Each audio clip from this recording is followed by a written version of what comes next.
இந்த இயக்கம் விருட்சமாக வளர்ந்தால்தான் கிளைகள் இருக்கும். இது அருகம்புல் போல் வளர்கிற இயக்கம். இது ஆழ வேரோடி வளரும். இது யாரும் கிளைகள் இல்லாத கட்சின்னு சொன்னதா தம்பிகள்லாம் சொன்னாங்க. மரமா வளர்ந்தாதான் கிளைகள்லாம் இருக்கா இல்லையான்னு பார்க்க வேண்டியது. இது அருகம்புல். இது அருகம்புல் தெரியுமா உங்களுக்கு? ஆடு மேய்க்கிறவங்களுக்கு தெரியுமே. அதை வேற நீ கொடுங்கன்னா கூட ஒரு சின்ன வேர் இருந்தாலும் மறுபடியும் முளைச்சு வரும் மழை பெய்யும் போது. நீங்க வெட்டி வெட்டி எல்லாத்தையும் பிடிங்கி வெயில போட்டா கூட ஒரே ஒரு துணுக்கு வேறு மண்ணுக்குள்ள இருந்தா அது மறுபடியும் உயிர்ப்பித்துக் கொள்ளும். அருகம்புல்ல யாராலையும் சீக்கிரம் அழிச்சிட முடியாது. அதுக்கு கிளைகள்லாம் இருக்காது, வேர்கள் தான் இருக்கும்.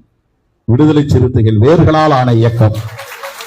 இது கிளைகளை பரப்புகிற விருட்சம் இல்லை, வேர்களால் பரப்பி இன்றைக்கு ஒரு மாபெரும் சக்தியாக நிமிர்ந்து இருக்கிற பேர் இயக்கம். எனவே இந்த இயக்கத்தை ஊக்கப்படுத்துவதற்காக குறிப்பாக திருமாவளவன் சோர்ந்துவிடக் கூடாது, அவரை ஊக்கப்படுத்த வேண்டும் என்கிற உயரிய நோக்கத்தோடு மக்கள் சமூக நீதி பேரவை இந்த நிகழ்ச்சியை ஒருங்கிணைத்திருக்கிறது என்பதை எண்ணி பெருமைப்படுகிறேன், மகிழ்ச்சி அடைகிறேன்.